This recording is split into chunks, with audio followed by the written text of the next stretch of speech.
বিষ্ণুই বলেন জাহান্নামের সবচেয়ে হালকা আযাব কি হবে শোনো। জাহান্নামের সবচাইতে হালকা আযাব হলো ওই ব্যক্তির আযাব যার পায়ে দুটো জাহান্নামের আগুনের জুতা পুড়িয়ে দেয়া হবে। ওই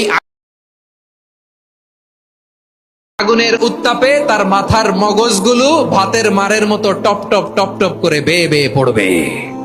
নাউজুবিল্লাহ পড়বেন না? আচ্ছা প্রিয় সিলেট, আওয়াজ করে বলেন, এইটা যদি সবচেয়ে লাইট পানিশমেন্ট হয়, সবচেয়ে হালকা পাতলা সহনীয় আযাব যদি হয়, তাহলে ভয়ঙ্কর তোমা আযাবের কি অবস্থা হবে? আমরা কি ওই জাহান্নামে যেতে চাই?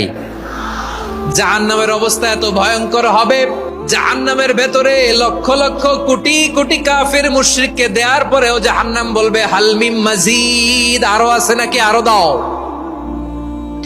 কোটি কোটি কাফেরের দল, মুশরিকের দল, সীমা লঙ্ঘনকারী দল, তাদেরকে যখন জাহান্নামে ফেলা হবে, বড় বড় পাথর খণ্ড জাহান্নামে ফেলা হবে, তারপরও জাহান্নাম বলবে হালমিম মাজিদ, আরো আছে নাকি, দাও, আরো দাও, আরো দাও।